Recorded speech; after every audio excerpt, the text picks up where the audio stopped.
Hi guys, it's Ashley, and I'm here for my weekend review for week 2. So, I just wanted to talk a little bit, I can't talk. I just wanted to talk a little bit about this week, and I wanted to say that it definitely wasn't the most wonderful week whenever it comes to progression and the whole weight loss thing, but I do want to include reasons why I think my weight loss was pretty slowed. I only lost 4 ounces. I went from 162.8 to 162.4. And I mean, I'm not too mad because I had a couple of health issues arise this past week, plus I'm on my period. So I mean, along with being on your period comes water retention and things of that nature. And you guys don't know because I haven't mentioned it yet, but I actually deal with something called vasovagal syncope. A lot of people don't have to deal with that, so let me just describe it for you and how it affects my weight loss. Vasovagal syncope is kind of something that usually happens before you faint. Like, you'll go through a series of problems, like you'll get nauseous, you'll get lightheaded, you'll get to where you can't really walk. If it starts to get really bad, you can start hyperventilating. Your body can freeze up and tense up into weird positions. I only realized that it was something that I deal with a few months ago at the end of March, and in the middle of Walmart I had an episode, a vasovagal episode, and my trigger for having these bad things happen to me is actually menstrual cramps, which is really bizarre and unfortunate because that happens every month. I haven't had an episode since March, but I actually did have one this week. It's pretty scary.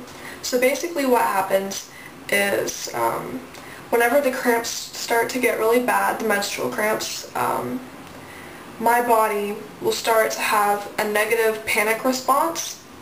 Like, I'll start getting really nauseous, like even thinking about food. I'll just be like, oh no, I can't eat now. Because whenever I had my episode this past week, it was about breakfast time. It was right after I woke up. I went downstairs to get an apple and some peanut butter to get some protein in me.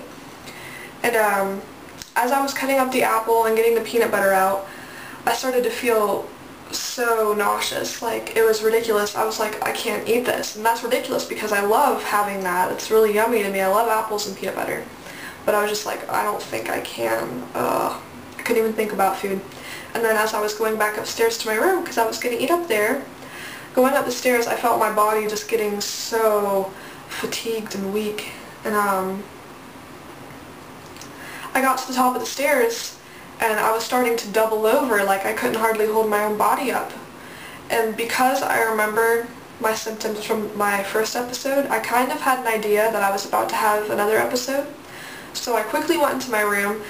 I had all my fans on. I have a box fan and a ceiling fan. I had both on the highest settings to try to cool myself off, because another thing is you'll start feeling really hot and sweaty. Like, you'll get kind of cold, clammy sweats, but it feels good to have a cool breeze on you.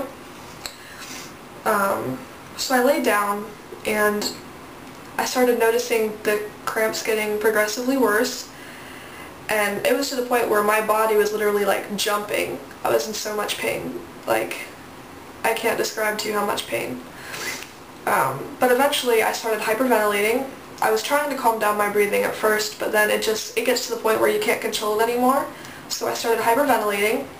And whenever you hyperventilate, you're restricting the blood flow to your arms and your legs.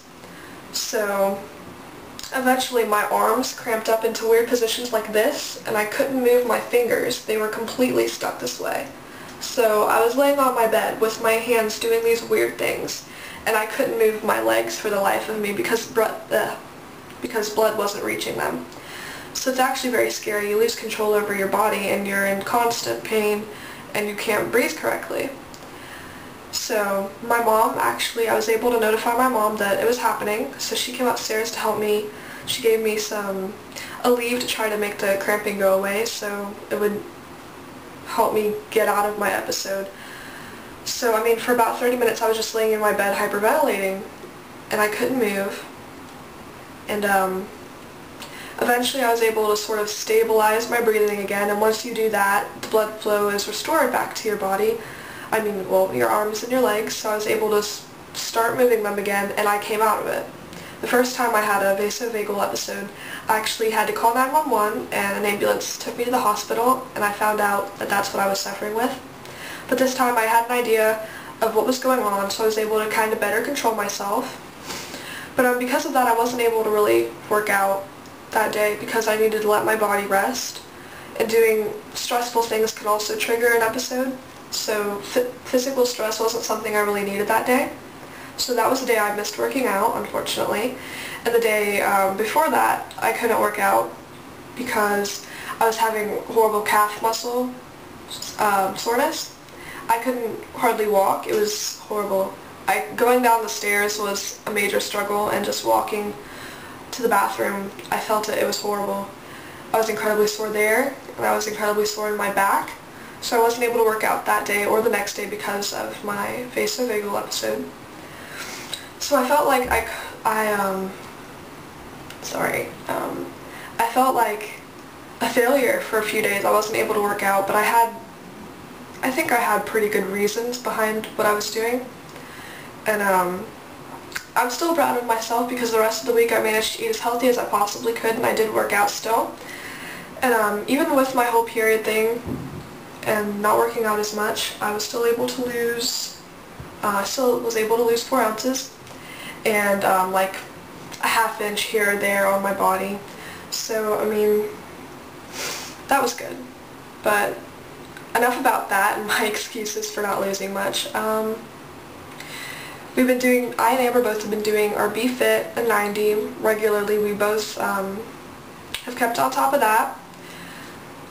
We've been doing the 30-day shred here and there. I think she's been doing it every day. I've been doing it sometimes. We both did Jillian Michaels Ripped in 30 week 1. I thought it was actually pretty cool. And we both have been on YouTube, like looking up little 10-minute workouts like Denise Austin stuff and things of that nature, and little cardio things, just short things, not really off of DVDs or anything, just stuff you can find on YouTube.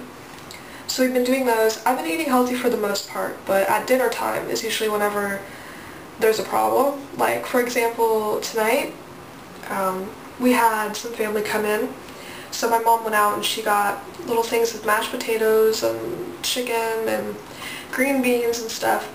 There was macaroni and cheese, but I didn't eat any macaroni and cheese because I knew that was horrible. I did eat a little bit of mashed potatoes because I know that potatoes have good carbohydrates in them, but I didn't eat a lot. I actually did kind of eat a lot of chicken, but that has a lot of protein in it, so I'm not too mad about that.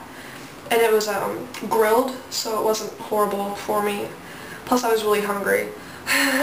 No one's perfect. And I had a helping of green beans, which is good because I don't really take in that many vegetables, so I need to really start working on that. I'm a major fruit person. I eat fruit every day. Well, I try to. And I love fruit, but I'm not very good at the whole vegetable thing, so I need to get on that. I'd say that this week was just kind of mediocre for me, and the whole weight loss thing. I had some problems arise, and like the meal choices weren't very good compared to week 1.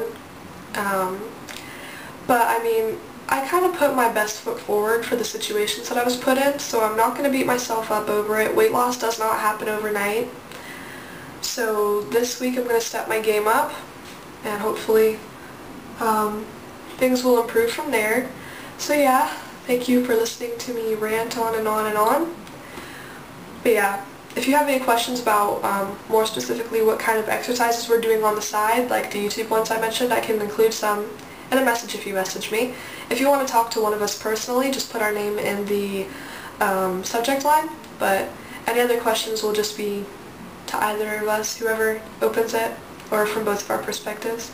But yeah, we really appreciate you guys. I think last time I checked we're up to 17 subscribers, and we got a wonderful comment from, I think, I can't remember the exact username, but I remember the username has like blonde chicks or something in it, and they left a wonderful comment on one of our videos, and it was just so sweet. I was smiling like a little freak whenever I was reading the comment, and shout out to you, you're so sweet. Thank you from I and Amber both. So we really appreciate you guys giving us feedback. It makes us feel so great and it encourages us even more, and I can't talk. But so yeah, thank you for watching this video, and we'll keep you posted with our weekly updates like we've been doing. So yeah, catch you guys later. Bye. Peace.